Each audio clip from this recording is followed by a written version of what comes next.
You've probably heard about the deadly floods in Texas.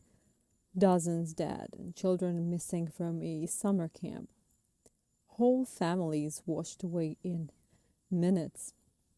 But what you might not have heard is that the warning system, the one that's supposed to ping your phone when a flash flood is coming, didn't go off in time.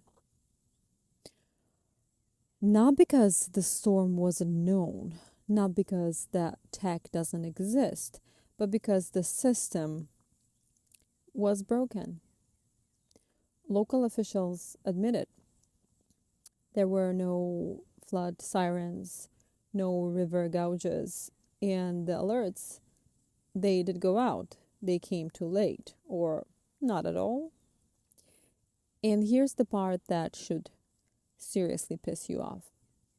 The National Weather Service, the agency responsible for predicting these disasters, has been gutted.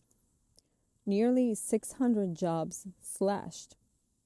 Forecasters overwhelmed. Old tech, outdated modeling.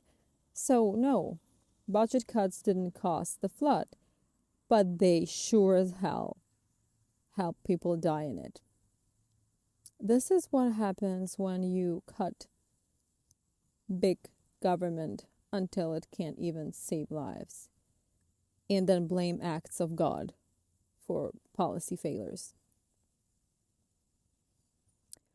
We don't need thoughts and prayers. We need working systems and leaders who actually give a damn.